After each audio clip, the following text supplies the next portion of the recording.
Welcome to Neon Cobra. Let's kick into it. Fantastic. So to get started, I'm actually going to ask you to like and subscribe to my YouTube channel. I want to see some naturalized growth in this. So if you get a chance, I'd really appreciate it. This week, I'm actually wanting to talk about some really fascinating links or some useful tools for Azure front environments.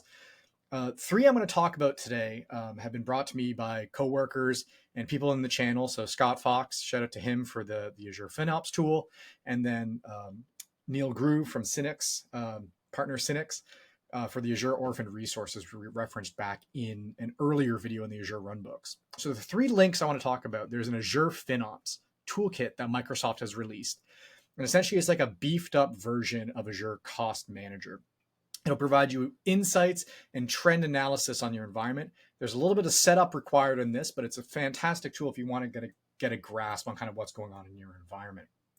Second is AVD VDOP, or the Virtual Desktop Optimization Tool. So this is fantastic. You'll find products like Nerdio will reference this in their scripts, but this is essentially a open sourced optimization that takes all the garbage and stuff that you don't want on a virtual desktop imaging, like, the Xbox game or toolbar as an example. So you can leverage this tool to really slim down your golden images and squeak out every extra dollar from the virtual desktop optimizations.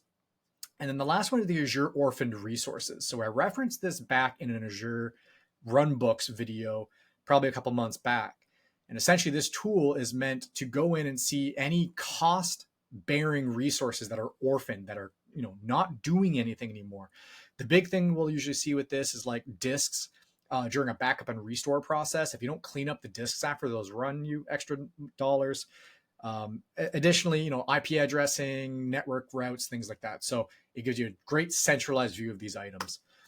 Thank you so much. I'm going to post these links in the article and in the descriptions of the YouTube videos. Take a look. Really recommend you get some eyes on these. Catch you next time.